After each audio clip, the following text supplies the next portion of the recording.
Hello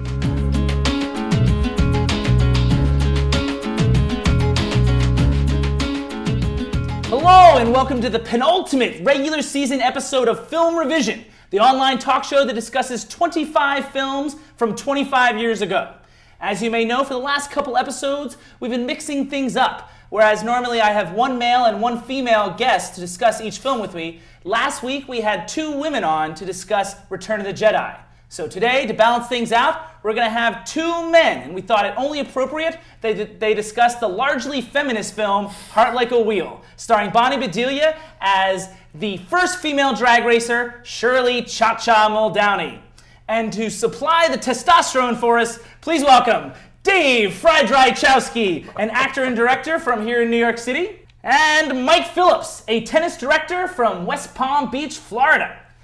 All right, Mike, you are going to start us off. I could see the low-budget qualities of the film, but I have to say it came off as a little bit cheesy. Something that I really felt like it showed its age. Having seen a lot of film from 1983, I don't think it's the age. Before we start with Dave, actually, Dave brought in this little souvenir. I just want to point it out. It's a little car. It's actually a replica of Shirley Muldowney's car. So thanks for the show and tell, Dave. Sure, I appreciate that. It came free with the movie, actually, from Amazon.com. It really kind of summed up what the movie was for me. Trying to sell you a car. That's what the movie is. I see. You're looking at the NHRA, Yeah, I counted how many times they said NHRA, and I stopped at over a dozen.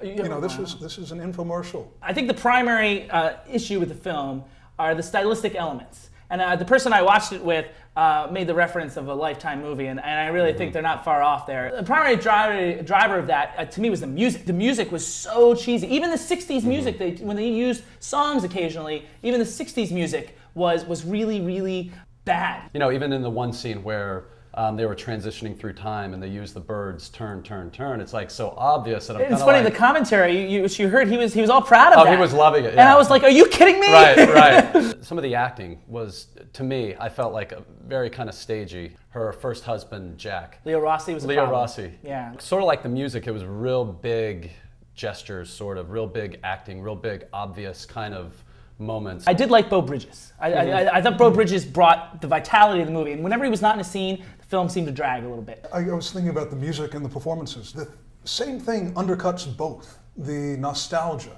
whether it's the opening sequence, which takes us back to some halcyon 1950s days, whatever, it risks being hokey.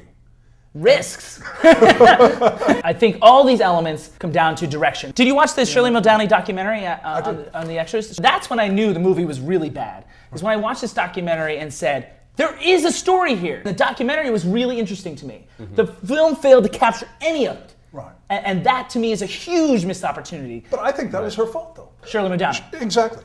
I knew it from the beginning when you see the title, based on a true story. The most important word, a true story. We're looking at this through her eyes. So all the other characters in the scene, we kind of see what she thought of them, and she's always very justified in the actions that she takes. But at the same time, it doesn't have the fullness of life. She's not three-dimensional.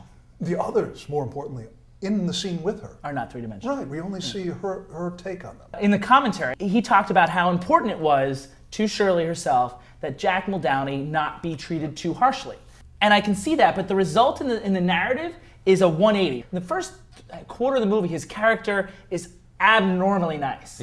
Next scene, like he's a raging drunk, beating her and all these other things. Having a kid in the trailer in the behind, and while he's tossing a can of beer out the window. A way of depicting a drunk, it's so easy. Like I don't know why nobody on set was like, don't we want to be a little more subtle about this? Yeah. But my worst moment of the film is the total cop-out of her first championship. They cut straight to the press conference. It's only a 30-second race to drag racing. She's like, oh, I'm gonna win a championship, and then it's cut, and she's at a press conference where she's accepting the win. How is that satisfying to us as an audience? You want to root for this character. You want there to be drama. I mean, to them, the biggest drama is her racing her ex-lover. That's the biggest drama in the film. Not only she's the first female racer, but she wins a championship after a few years. I mean, that's an incredible achievement, and we are denied that as an audience. It just felt very rushed. It was so fast that you felt hard to get connected with the characters. That's definitely true. I think it goes back to something he said in the commentary, which was he was forced into an episodic structure.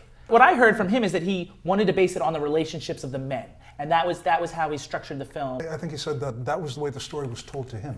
I didn't necessarily get the impression that he felt constrained by it. Right. I still think it was a poor choice. Oh, it's terrible. The other thing that drove me crazy in this film is the exposition. Really lazy. We're using the track announcers. Do you remember? They're like, and so for the past 3 years, Shirley Muldowney has been doing this and this and this. She married this guy and that guy. I'm just like, are you effing kidding me? This is really happening? That's actually eerily realistic for what the movie is, though. This movie is the NHRA telling us about it. You know, it's funny you mention it now that you think about it, it makes sense, but I never got that. If you're setting out to make a car commercial, you're going to have a catastrophe of artistic Do you elements. really think that Jonathan Kaplan set out to make a car commercial? I think the people who hired. Jonathan Kaplan brought this movie to Aurora Films. My question is, who brought it to him? I don't know for sure if that was the genesis of the movie, but I can see your point where you would suspect that. Dave, what did you think about Bonnie before I comment? Great job. She's able to do things that we expect movie stars to be able to do. Back from the 40s, this inner truth. In spite of it being all about Shirley Downing, I don't think the screenplay gives her much. You know, in terms of dialogue, she's pleasant. You know, she's pleasant to look at. You can tell she's a professional. But I feel like there was something missing. There's an edge missing as terms of what she brought to the character. I remember Shirley Downing preferred Jamie Lee Curtis, and I thought that would have been a big difference.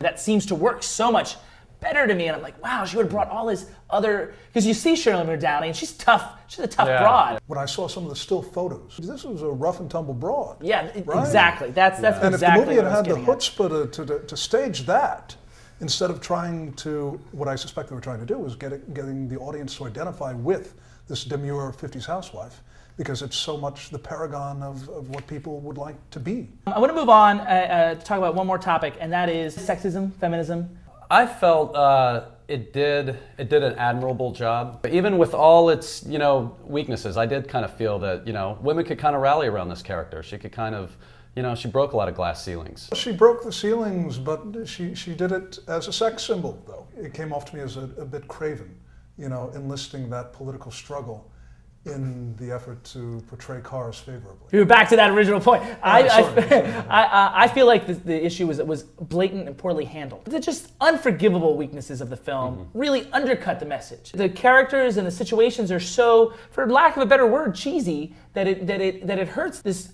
otherwise inspiring story. Like I said, the documentary inspired me. We're gonna do closing thoughts, and what we do for closing thoughts, we've been asked by the fans to rank things on a scale of 1 to 10. Going to give it a 5 out of 10. My first initial thought was I could have gone with a 3.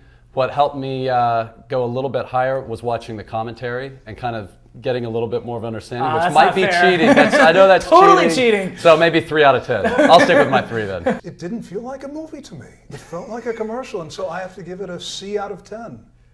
What? I would say it's nothing more than a 3.5 out of 10.